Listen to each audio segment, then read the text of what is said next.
Bueno, vamos a declarar la palabra de Dios acerca de lo que somos en Él. Por favor, repitan conmigo: yo estoy en Cristo, Cristo está en mí, la victoria me pertenece en Él. Dios me lleva siempre en triunfo en Cristo, en todo lugar, en toda circunstancia. Yo no miro las circunstancias desde un punto de vista natural, porque en el Espíritu yo tengo la victoria. Soy cabeza, no cola. Estoy encima y no debajo. Yo no soy víctima del enemigo. Yo reino en vida como un rey por Jesucristo, porque he recibido la abundancia de la gracia y el don de la justicia. Soy fuerte en el Señor y en el poder de su fuerza. Amén. Bueno, como ustedes saben, estamos en nuestra serie acerca del Sermón del Monte. Ya estamos en la parte número 3, en la parte 2. La semana pasada estuvimos hablando acerca de las bienaventuranzas, que son como 9 fotos que nos muestran cuál es el carácter de aquellos que son verdaderos seguidores del Señor Jesucristo. Pero antes de entrar al tema, quiero empezar con una historia. Aunque muchos de nosotros hemos visto seguramente en el pasado los inmensos nidos de las águilas, como ellas en las salientes de una montaña muy alta, cómo edifican esos nidos. Esos nidos son tremendos, pero muchos de nosotros no sabemos cuál es el proceso para su edificación. No estamos conscientes de qué cosa hay debajo. Pero lo que las águilas edifican es una verdadera fortaleza en las alturas. Se dice que estos nidos pesan entre 1 y 2 toneladas. Y para esto, papá águila, lo primero que hace como base de fundamento es trae troncos pesados, ramas muy gruesas, y comienza a colocarlas ahí abajo, un montón de troncos, un montón de ramas, y luego trae arbustos y trae ramas inclusive con espinas, y comienza a colocar inclusive piedras filudas y una serie de cosas que ustedes podrían pensar, bueno, que realmente no son convenientes para un nido. Y después de que él coloca toda la base, aquí es donde entra mamá águila. Y mamá águila ordena la casa, la decora bien bonita. Lo que hace ella es comenzar a arrancarse un montón de plumas. Y no solamente eso, comienza a echarlas ahí, pieles de animales que ha cazado. Por ejemplo, lo acolcha bien con lana de cordero. ¿Okay? Y ese tipo de cosas. Y comienza a hacer un lugar muy cómodo, donde los huevos pueden estar allí, en un colchón suavecito. Normalmente ponen entre 2 a 3 huevos, normalmente no educan más de 2 aguiluchos a la vez. Entonces, el cascarón se rompe, nacen los aguiluchos y comienzan a chillar y a comer y a dormir. Eso es todo lo que hacen. Chillan, comen y duermen, y comienzan a ganar un poquito más de peso. Y su papá sale a cazar y les trae el desayuno a la cama y los engríe y comienzan a crecer. Y de repente, siendo ese nido algo tan cómodo, algo tan calientito, con tantos lujos y cosas, o sea, ellos se ven reacios para abandonar la comodidad de su nido. Entonces, cuando ya llega el momento en que ellos tienen que pasar a su siguiente etapa en el crecimiento, ahora empieza la educación primaria, mamá águila de repente un día se pone como loca. Tiene una mirada salvaje en los ojos y así de repente, de la nada, de manera súbita, comienza a batir sus alas, comienza a agitarlas ahí alrededor del nido. Entonces los niños, los aguiluchos se ponen así nerviosos. Nunca había visto a su mamá así, están recién empezando a conocerla. Ella bota todos los juguetes. Y con sus garras, ahí en sus patas, saca ese colchón de plumas, de pieles, y saca toda la comodidad y deja expuesta la base o el cimiento. Y de repente allí los aguiluchos comienzan a sentir la incomodidad, las espinas que están acá y estos arbustos, estas ramas. Entonces esa es una buena motivación para aprender la primera lección. Tienen que ponerse de pie, tienen que pararse. En ese momento sus patas comienzan a fortalecerse y poco a poco comienzan a sostener su propio peso en el futuro. Esas garras fuertes van a ser capaces de sostener un pez o un conejo cuando salgan a cazar. Así que la lección número 1 es aprender a pararse. Tienen que estar firmes, sosteniendo su propio peso. Entonces, después de un tiempo, papá sale a cazar, les trae comida, estos aguiluchos comienzan a engordar, comienzan a fortalecerse más y más, y de repente ya les toca pasar a la secundaria. Otra vez, pues la directora del colegio se pone salvaje, con una mirada ahí loca en sus ojos, comienza otra vez a chillar y a gemir y a batir sus alas frenéticamente delante de ellos. Y en ese momento ella se pone en medio del nido y comienza a arrimar a uno de sus aguiluchos hasta el borde del nido, y él mira para abajo. Mira varios kilómetros hacia abajo. O sea, se le da vértigo, comienza a marearse. Y sucede lo inesperado. De repente, mamá águila, con esa tremenda ala que tiene, ¡fua!, lo empuja.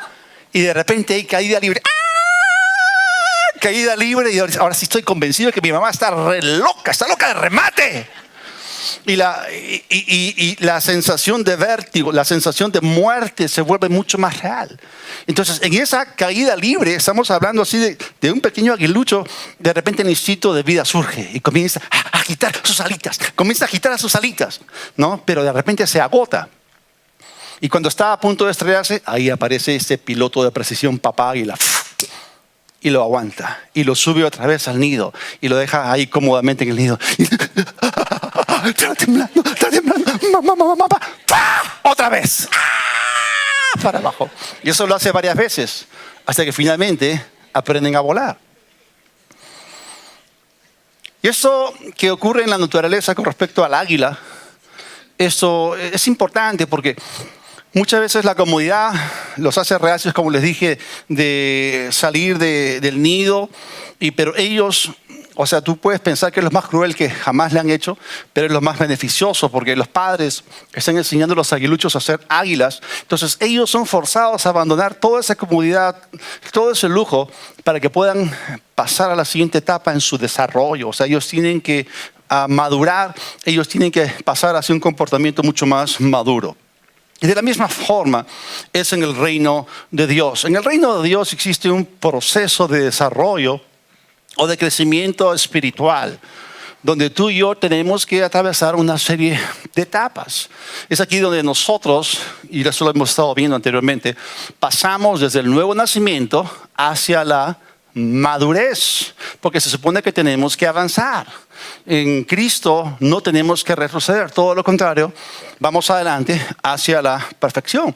Y lo que tenemos que entender es que estamos aquí para hacer una diferencia, estamos aquí para impactar, estamos aquí para llevar fruto para el reino de Dios, y lo que queremos hacer es justamente hacer historia. Lo que queremos es hacer historia. Ahora, ¿cómo se hace historia? Bueno, te metes de periodista, ¿no? No. O te vuelves un historiador, no. ¿Cómo es que nosotros hacemos historia? Me gusta cómo lo ha definido Donald Creighton con respecto a esto. Donald Creighton dijo: la historia es el registro de un encuentro entre el carácter y las circunstancias. Estábamos viendo la semana pasada que las bienaventuranzas hablan acerca del carácter de un verdadero discípulo de Cristo. Es algo que se está edificando dentro de nosotros. Hemos visto cómo estas águilas construían o edificaban unas verdaderas fortalezas ahí aéreas, si se puede decir así, inexpugnables prácticamente. Pero lo más importante para ti que edifiques es algo sólido dentro de ti, un carácter firme y sólido, para que puedas alcanzar la semejanza de Jesucristo. Entonces, lo que ocurre mientras estás acá en este planeta, frente a las circunstancias, lo que aflora de lo que abunda dentro de ti, eso es lo que hace historia, eso es lo que queda registrado. Ahora, tú y yo tenemos que tener algo muy en claro. Queremos poner muy en alto el nombre del Señor Jesucristo con nuestra historia y con nuestro testimonio. Entonces, nuestro comportamiento será más maduro cuando nuestro carácter sea transformado.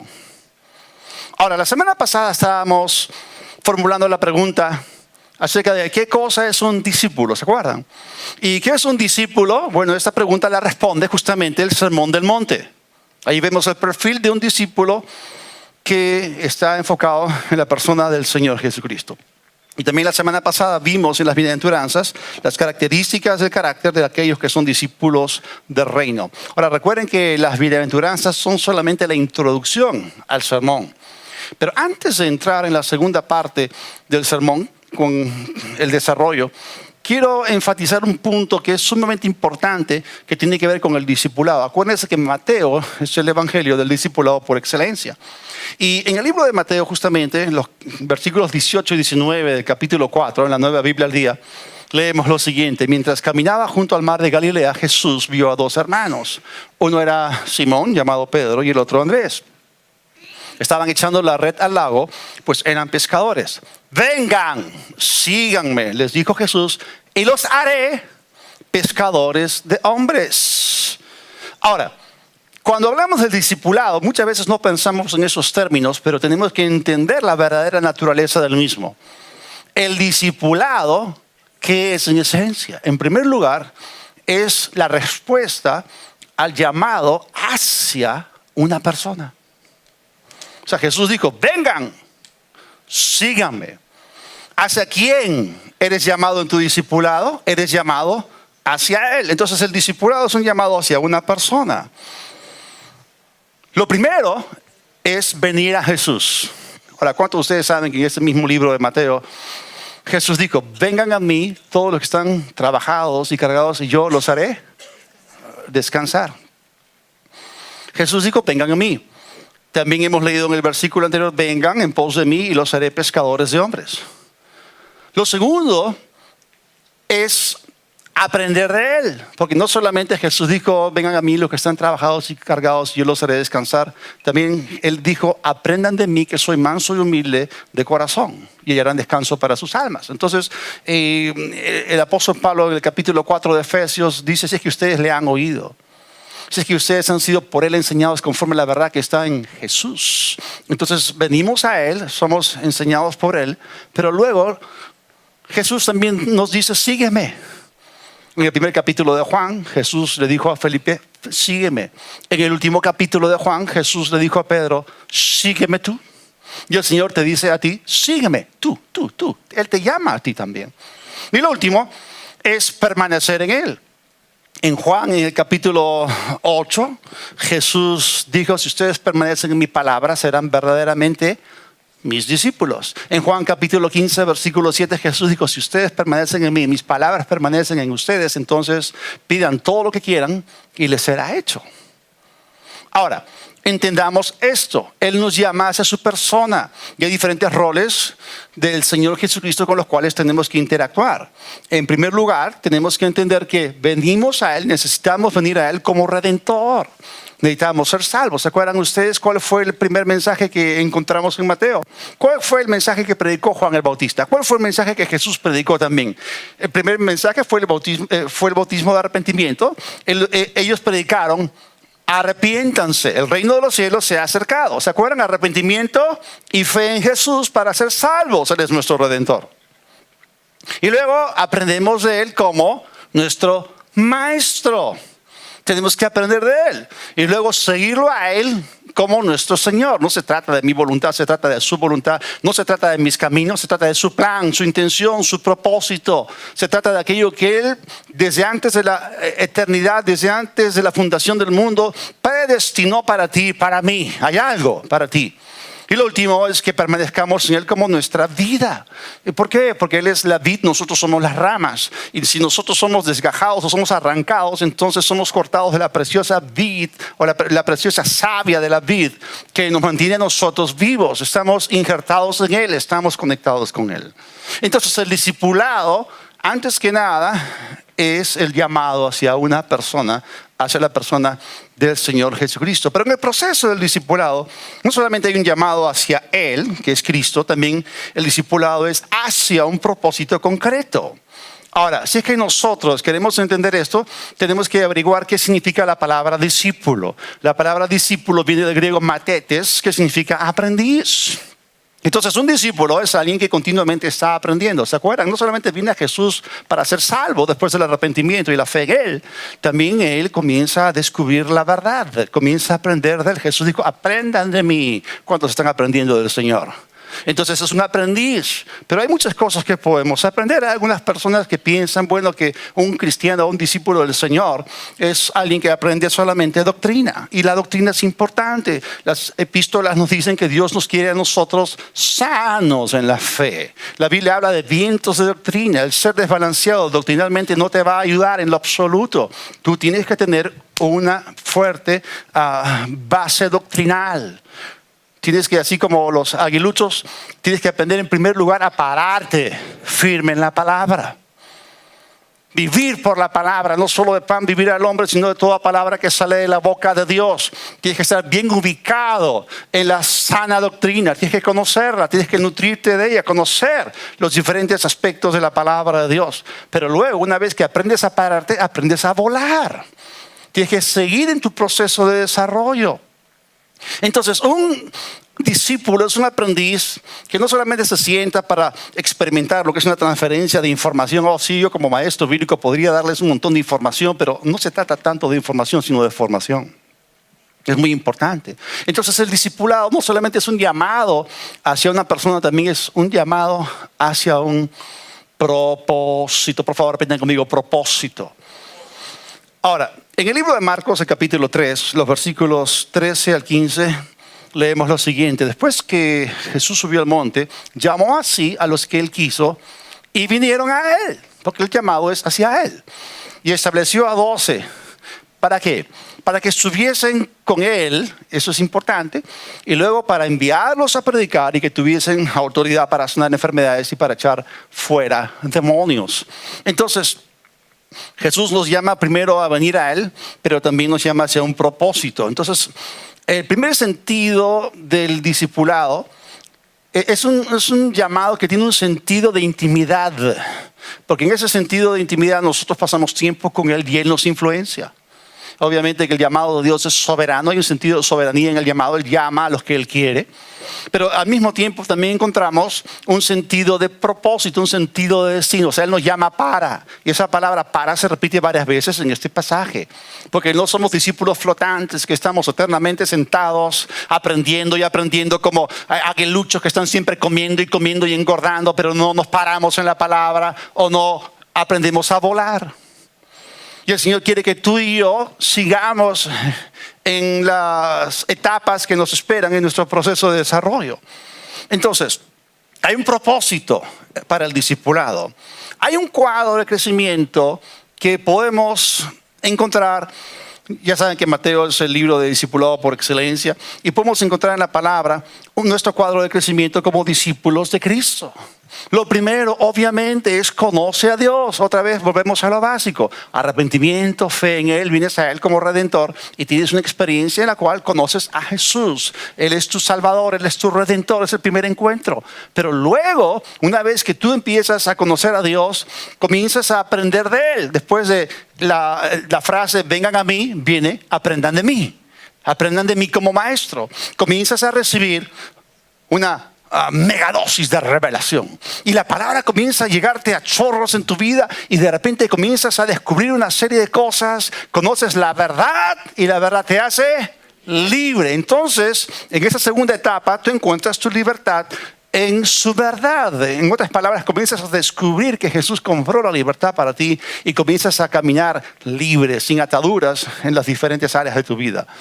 Luego, al nutrirte de la verdad, al aprender de Él y al seguir a Jesús, tú te vas a dar cuenta que hay un propósito. Tú descubres el propósito de Dios para tu vida. Que tú no estás acá solamente para consumir oxígeno ni para calentar butacas. Estás aquí para algo concreto. Desde antes de la fundación del mundo, en el diseño de Dios, ya había algo para ti. Hay un plan, hay un lugar para ti, hay un propósito. No estás aquí por accidente ni por casualidad. Dios quiere algo contigo. Él tiene intenciones serias contigo. Él quiere que tú hagas una diferencia. Así que lo cuarto es marca la diferencia.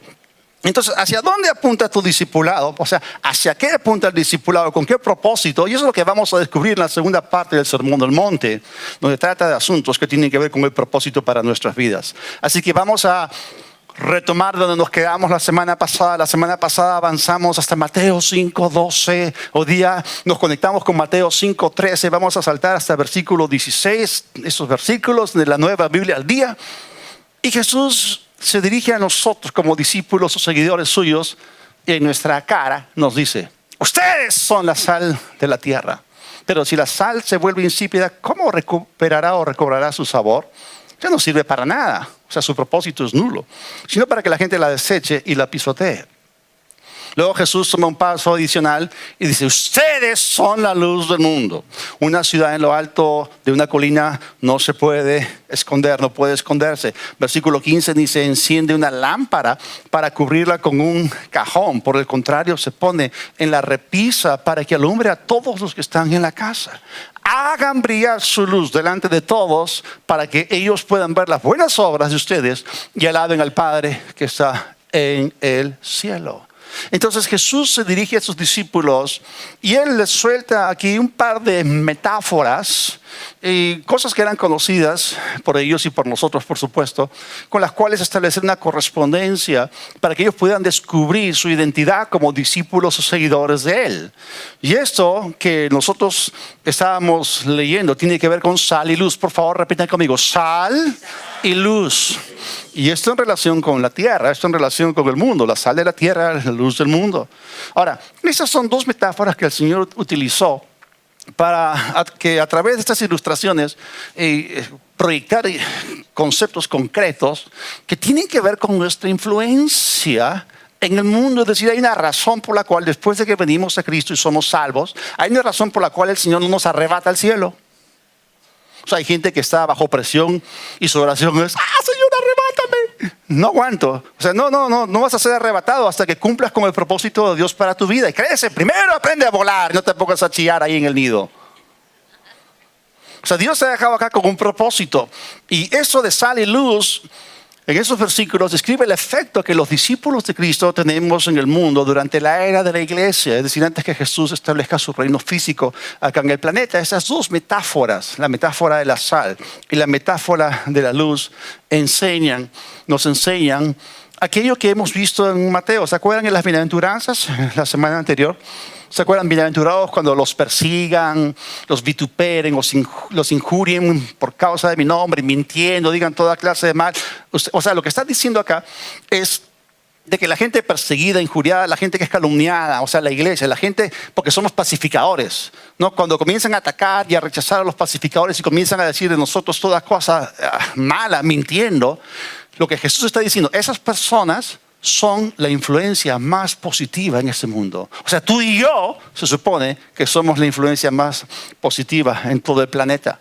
No son los inventores, no son los demás científicos, somos nosotros. Ahora, vamos a hablar en primer lugar de la sal. La sal tiene diferentes propiedades, tiene diferentes características, pero lo que Jesús menciona acá es la potencia de la sal como antiséptica. La sal en el mundo antiguo se utilizaba cuando no había refrigeradores para preservar los alimentos. Entonces, la sal protege los alimentos, protege que las cosas se descompongan y retrasa la descomposición. Y lo que Jesús está diciendo, y la aplicación acá, es que nuestra presencia en el mundo retrasa o detiene la descomposición moral de la sociedad. Si la iglesia no estuviese acá en la tierra, el mundo sería muchísimo peor. Aunque ya está en problemas, sería mucho peor. Es más, después de que la iglesia fue establecida o fundada, su influencia se ha hecho llegar tanto así que esta influencia judeocristiana, esta cultura judeocristiana, cambió realmente el mundo para bien. Ayudó mucho. Es cierto que muchas personas se están apartando en la actualidad de los principios judeocristianos, vamos a decir los principios escriturales, pero sin embargo nuestra presencia aquí hace una diferencia y el mundo, gracias a Dios, que no está tan mal porque estamos aquí. Pero Jesús, hablando acerca de la sal, dijo que la sal podía perder su sabor.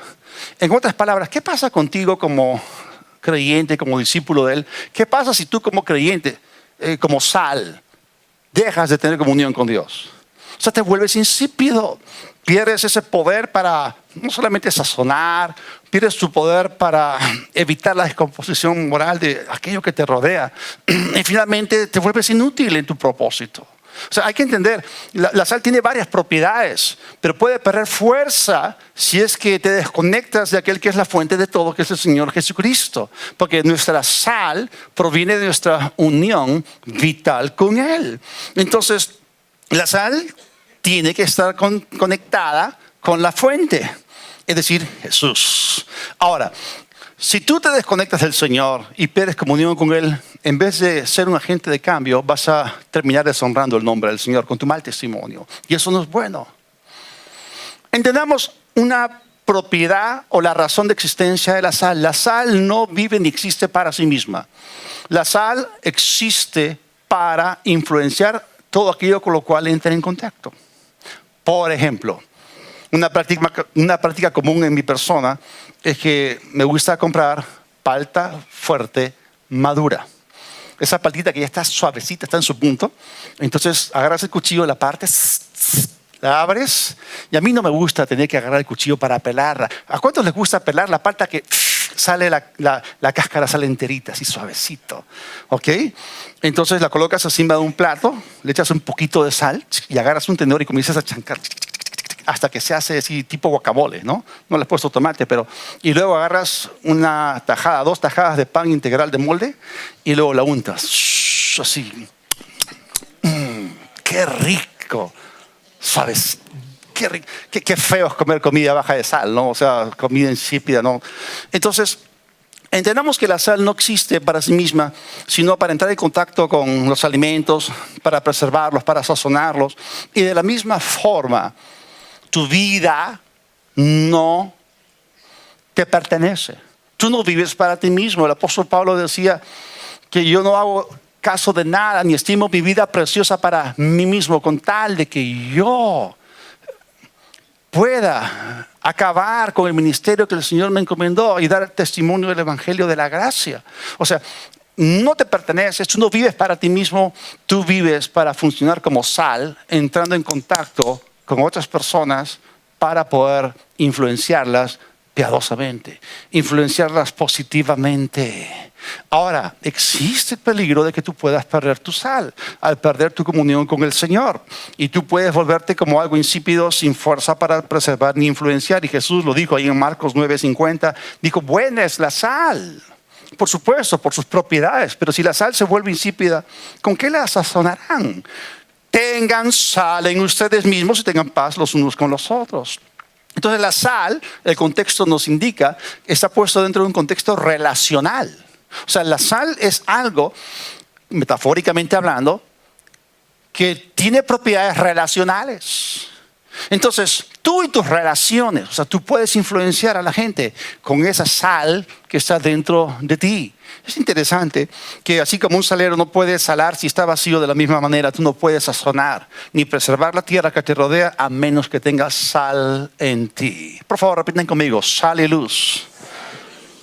O imagínense un dispositivo que es al mismo tiempo un salero y un foco.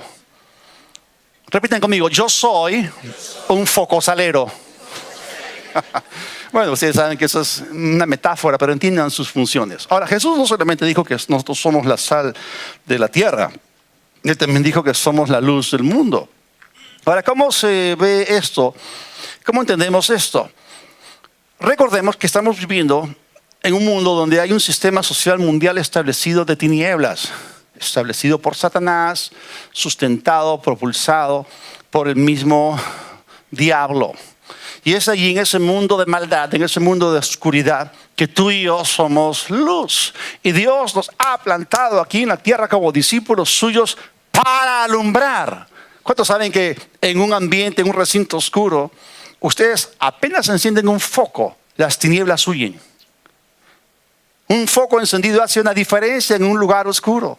Y ahí en Juan el capítulo 1, Jesús dijo que... Bueno, la Biblia dice, en Él estaba la vida era la luz de los hombres. Luego dice, la luz en las tinieblas resplandece. Y luego dice que las tinieblas no prevalecieron contra ella. O sea, hay una propiedad de la luz de que apenas comienza a brillar, alcanza todo lo que toca y resplandece. Y la luz es invencible. Eso es importante.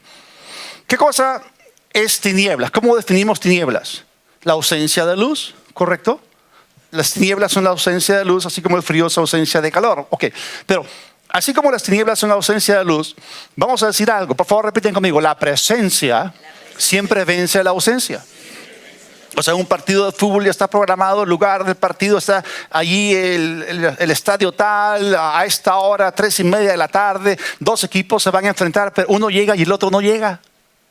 Y el ausente pierde por walkover. Otra vez, la presencia vence a la ausencia. O de repente tú tienes que comparecer ante una corte, hay un litigio, hay algo pendiente y tú vas con tu abogado, pero la otra parte no se presenta. Ausente, la presencia siempre vence a la ausencia. Tu presencia en la iglesia es para victoria. Entonces nosotros como luz del mundo, en este mundo de tinieblas, estamos aquí para hacer algo. Cristo, obviamente, es la verdadera luz. Así como la sal y la luz son propiedades que nosotros tenemos, o sea, no nos van a funcionar separados de Él, porque somos extensiones del Maestro y somos luz en el Señor, en nuestra unión vital con Él. Entonces nosotros como discípulos del Señor, como seguidores del Rey de este reino, con nuestra sal tenemos que producir sed de Dios, tenemos que proteger, tenemos que preservar y tenemos que atraer a la gente hacia Cristo. Y como luz tenemos que ayudarlos para que sus ojos sean abiertos, porque Satanás, el padre de mentira, la Biblia dice que él engaña al mundo entero. El mundo entero está bajo el maligno, bajo ese sistema. Hay una falsificación que el diablo le ha dado a la gente y entonces no ven las cosas que tienen que ver con la vida eterna. Entonces nosotros estamos aquí puestos para brillar y esa es nuestra función. Entonces sal y luz tiene que ver con nuestra identidad y nuestra función aquí en la tierra. Marcamos la diferencia.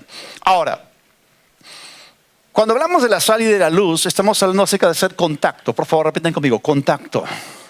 Es decir, si la sal no hace contacto con los alimentos, no los preserva, no los sazona. De la misma forma la luz, si no hace contacto con los objetos, no los puede ver. Y si nosotros no hacemos contacto con nuestra sociedad, no la podemos influenciar. Y aquí hay 3 posturas que tú puedes adoptar, que son 3 actitudes. La primera es cuando tú dejas que el mundo te influencie a ti. ¿Se acuerdan ustedes Romanos 12:2 de la famosa serie Elévate? O sea, no se conformen a este mundo, no permiten que el mundo les imponga sus costumbres o sus conductas. Ahora, tú podrías volverte una persona neutra y adoptar otra postura o actitud diferente. ¿A qué me refiero? Tú podrías decir, bueno, voy a esconder mi sal y voy a ocultar mi luz y me voy a recluir, voy a volverme un monje o un ermitaño, me voy a ir a un monasterio ahí en la montaña más alta. El mundo no me influencia, el mundo no me va a dominar, no me va a influenciar. ¿Y tú qué estás haciendo? Tu sal no sirve, se vuelve insípida. Y tu luz se apagó, se ocultó. ¿Para qué es buena? Para nada. Pero la actitud correcta es que tú estés en la cancha. La presencia siempre vence la ausencia. No tengamos temor de ir. Y hacer contacto con las personas. Porque si no hacemos contacto con las personas, no las vamos a influenciar piadosamente según Dios. Vamos a ser los grandes ausentes en la historia. Y ya sabes qué cosa es la historia. Es el encuentro entre tu carácter y las circunstancias. ¿Y cuál es tu carácter si vives en temor? Entonces, tenemos que entender el efecto de nuestra interacción con los no cristianos. O sea, los ayudamos a salir del error y de las mentiras del padre de mentiras, que es el diablo. Les damos la verdad, los ayudamos a ser libres moralmente. Pero ¿cómo es que la gente de este mundo se va a abrir a nuestra influencia? ¿Ustedes creen que es tan fácil de solamente salir y hablar a las personas? Una pregunta. ¿Podríamos asumir de que la gente de manera automática nos va a dar su permiso para que la influenciemos?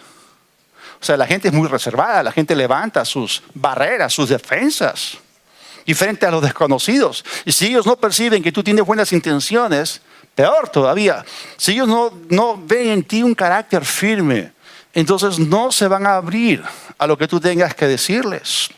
Esto es importante. Si hemos hablado acerca de las bienaventuranzas, dice bienaventurados los pacificadores. ¿Quién es un pacificador? El que tiene paz con Dios, tiene la paz de Dios, pero al mismo tiempo, siendo pacífico, también está involucrado en el ministerio de la reconciliación.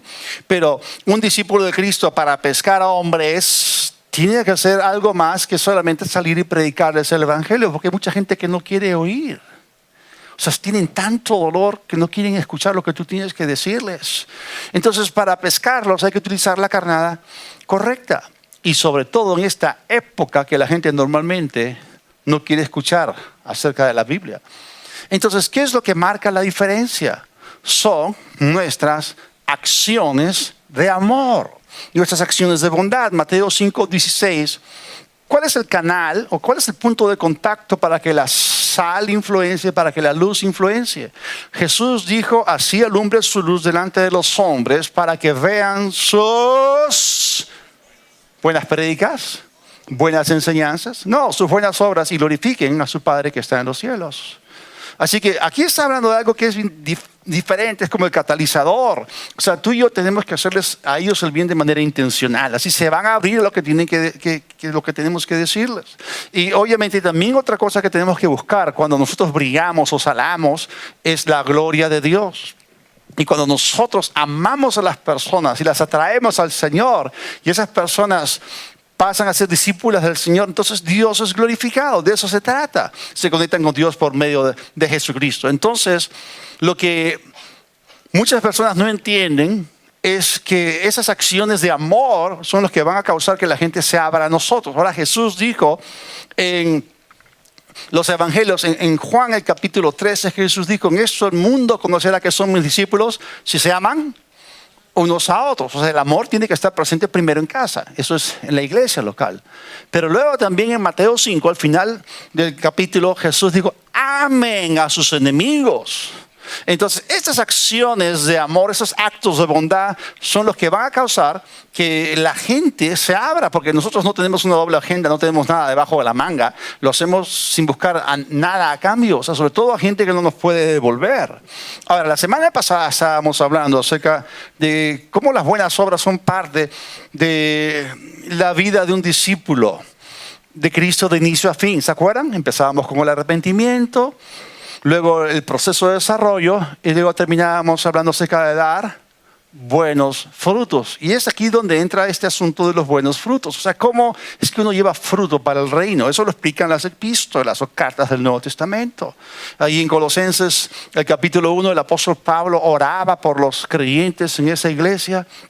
Y le decía, no cesamos de orar por ustedes, para que anden como es digno del Señor, agradándole en todo.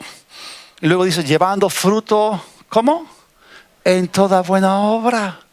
Entonces muchas veces la gente agarra la palabra fruto así y la mistifican, o sea, pero esto se trae al área de lo concreto, o sea, buenas obras. Y en Tito 3:14 dice, aprendan también los nuestros a ocuparse en buenas obras para los casos de necesidad, para que no sean sin fruto. Vemos la conexión entre buenas obras y el fruto.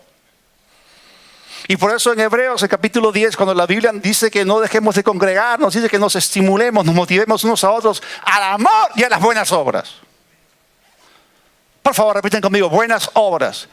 Podemos hablar de la mansedumbre, podemos hablar acerca de un montón de cualidades, pero lo que debe distinguirnos a nosotros son esas buenas obras de amor para la gente que tiene necesidad. Noten ustedes que dice buenas obras para los casos de necesidad. Les voy a hacer una pregunta. ¿Existe en este mundo, en algún lugar, alguna persona que tenga alguna necesidad? Abundan. Y la inmensidad de la necesidad de este mundo frente a las 3, 4, 5 excusas que tenemos nosotros. O sea, a nosotros nos sobran las excusas, pero abundan las oportunidades. O sea, el campo está listo, el mar está listo para que salgamos a pescar. Entonces, ¿cómo maximizamos nuestra influencia sobre el mundo que nos rodea?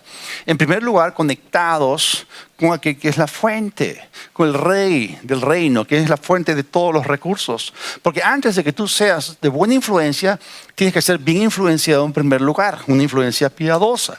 Y cuando tú permaneces conectado a Él, cuando permaneces en Él, vas a llevar fruto espiritual. O sea, es el amor de Dios en nuestro corazón que ha sido derramado para que alcancemos a las personas. Ese amor se quiere extender a los demás. Entonces, para que podamos influenciar como sal y luz, primero tenemos que amar a las personas. Se trata de la gente. Esa es la agenda de Dios. Primero los amas y luego ellos se abren a tu influencia. Porque a la gente no le interesa cuánto sabes, a menos que sepan que tú les interesas a ellos. Entonces, sin influencia no hay éxito. Sea lo que sea, seas vendedor, seas entrenador de un equipo. Si no hay influencia, no hay éxito. No llevas fruto y no se cumple el propósito de Dios. Ahora, me gusta lo que dijo Jackie Robinson, que es un entrenador. Él dijo, una vida no es significativa excepto por su impacto en otras vidas. Tú no puedes asumir que tienes influencia sobre los demás de manera automática. A ver, trata de darle órdenes al perro bravo de tu vecino, a ver si tienes influencia sobre él. Ponle la pierna a él, ¿qué pasa? Encontró la rodilla, la pierna de sus sueños, un bulldog. Entonces, no, la influencia se gana y tú puedes crecer en influencia cuando tú te interesas en las personas. Entonces, hacer contacto con la gente es la clave. Si la sal no hace contacto con lo que tiene que salar o preservar, no pasa nada. Y la gente no se va a dejar influenciar sin su permiso en primer lugar. Entonces, tenemos que motivar a las personas, tenemos que interesarnos en ellas. Trata a la gente como que es importante. ¿Son importantes? Claro, si Jesús derramó su sangre por ellos. La gente es importante, la gente lo vale. Por eso Dios envió a su Hijo, para que ellos puedan ser el objeto de su amor. Ahora, eso está conectado con tu carácter, eso está conectado con tus buenas intenciones. La integridad es fundamental porque nadie te va a seguir ciegamente. Van a buscar pruebas de que tú eres una persona confiable. Si no hay en ti honradez, no te van a escuchar. Entonces necesitamos tener un carácter firme. Pero ¿cuáles son los conectores para que podamos hacer contacto con las personas y las podamos influenciar hacia Dios? En primer lugar, es tomar la iniciativa.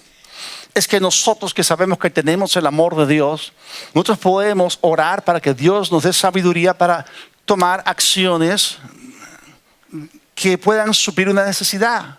Dice, para los casos de necesidad. Entonces, si hay una persona que tiene una necesidad, podemos ir y desinteresadamente suplirla y bendecir a la gente. Se supone que somos los que distribuyen la bendición de Dios a las naciones.